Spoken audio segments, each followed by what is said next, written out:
சிந்து Bhairavi next week new promo Bhairavi கிட்ட கொஞ்சம் தனியாக பேசிட்டு இருக்காங்க. அவங்களுடைய அத்தை சொல்லுங்க அத்தை என்ன விஷயம்ன்றாங்க. அன்னபுரன் இருந்துட்டு எனக்கு ஏதாச்சும் பெரிய ப்ராப்ளமா அப்படியெல்லாம் ஒன்றும் இல்லை அத்தை அப்படின்னு சொல்லிக்கிட்டு இருக்காங்க.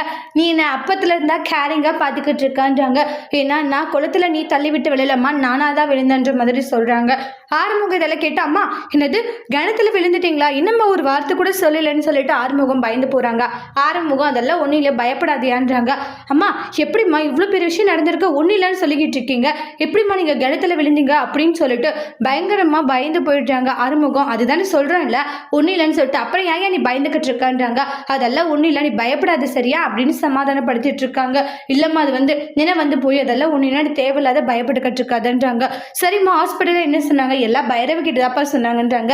பைரவி ஹாஸ்பிட்டலில் அம்மாவை என்ன சொன்னாங்க டாக்டர் அப்படின்றாங்க. இல்லை அதெல்லாம் ஒரு பிரச்சனை இல்லை டைமுக்கு கரெக்டாக ஃபுட்டு டேப்லெட் எல்லாம் எடுத்துக்க சொல்லியிருக்காங்க, டேப்லெட்லேயே கியூர் ஆகிடுமா என்ன சரியாயிடும் அப்படின்ற மாதிரி கேட்குறாங்க. ஒன்றும் இல்லைன்னு சொல்கிறோம் இல்லை ஒரு பிரச்சனையும் இல்லை அப்படின்ற மாதிரி பைரவி விஷயத்த மறைக்கிறாங்க. ஆறுமுகத்துக்கு லைட்டாக சந்தேகம் வர ஆரம்பிக்குது. ஏதோ ஒரு பிரச்சனை இருக்குது அம்மாவுக்கு ஆனால் அதை பைரவி மறைக்கிறா அப்படின்ற மாதிரி ஆறுமுகம் திங்க் பண்ணுறாங்க.